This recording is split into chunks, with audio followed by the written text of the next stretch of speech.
I made a little Facebook post a while back, and with a photo of my face attached, it read, "Our wants smile circling around the idea of not knowing what we want."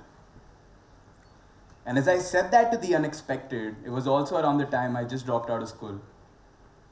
And to pursue a career in music, especially in a country like ours, there aren't any guides, let alone guidelines. But the idea, but the feeling behind making that move, jumping into the water, it's cosmic in its nature. And a lot of my artist friends would agree, it doesn't feel like it. You really have to, you have to step back and look at it all from a distance.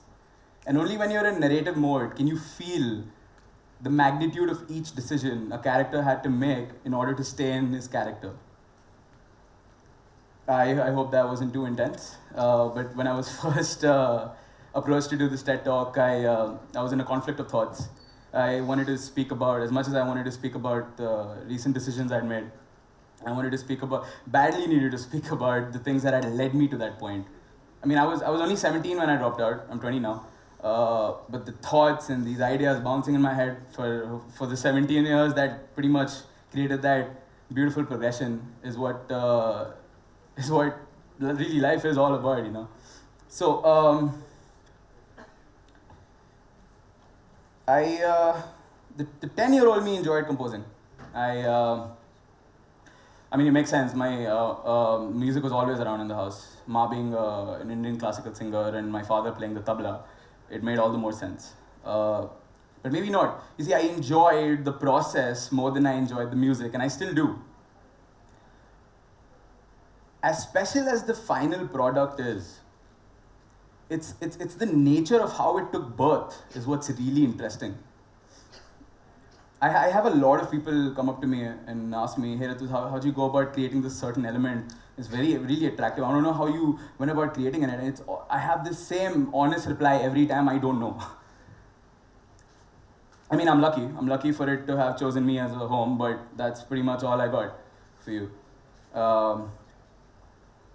People like to state the technical efforts they take to present their idea.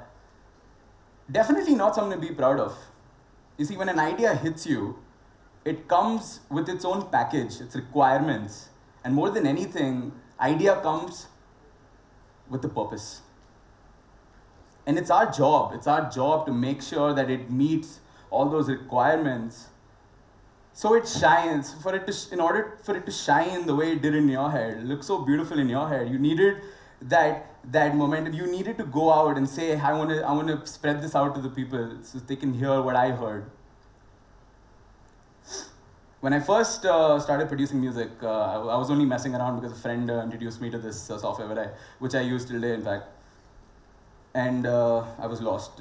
At the time, I felt the need to find a school where I could learn in order to create. I couldn't have been more ignorant. But as gullible as my thoughts were then, I pretty much corrected myself when a tune hit my head. The following 2 weeks, I spent on the software trying to figure my way out with the shared help of YouTube. I was able to put together a 3-minute, I'm guessing 3-minute, I was able to put together a piece. And when I did, I was really excited, this being my very first single and everything. I put it out on SoundCloud for people to listen to. This being my very first single, people who they'd like to point out all the little details, look for the word professional.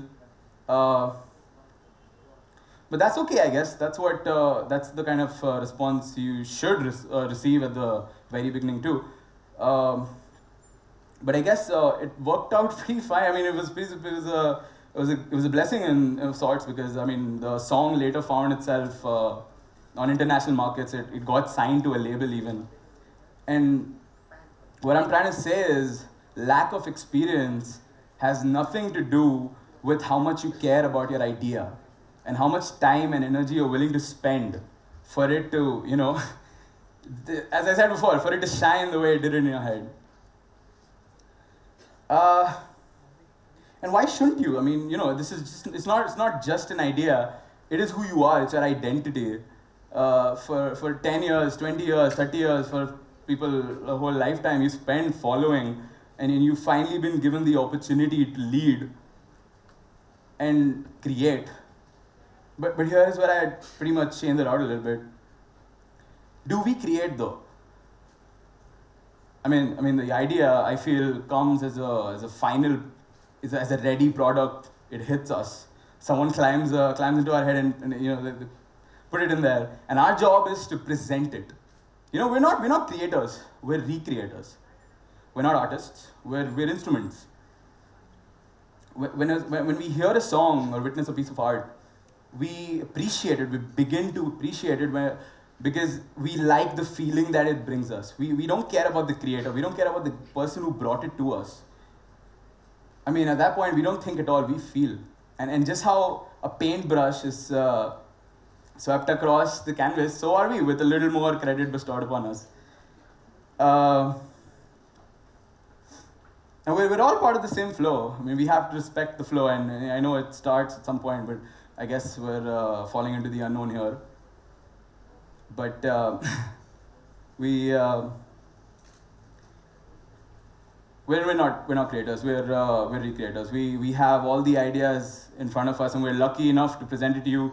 You and I, we're on the same page. You as the consumer, and me as I'm presenting you this idea. And so today, I guess I'll play a little bit of what I had initially, the first song that I put out, and hope you guys like it. And just a little bit I want to play for you.